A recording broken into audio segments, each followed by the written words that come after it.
Inspire చేసావు తెలుసా నన్ను నువ్వు. తెలివైన గాయని, బలమైన గాయని, విలువైన గాయని అని తెలిసింది.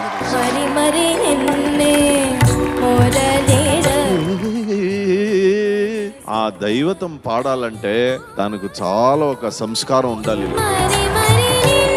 10 లక్షలు గెలుచుకున్న ఆ కంటెస్టెంట్ ఎవరంటే ప్రధన్య. 6 లక్షలు గెలుచుకొని 2వ స్థానాన్ని గెలుచుకున్న విద్యా Suravarapu.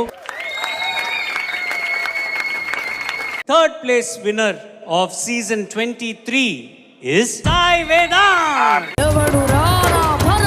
This is the best finals ever. ఇట్లాంటి ఒక అద్భుతమైన ఒక చిత్రానికి ఒక కథానాయకుడు అంటే అది ఎన్టీ రామారావు గారి వల్ల మాత్రమే సాధ్యం. చరితార్థుల కన్నది నా భారతదేశం.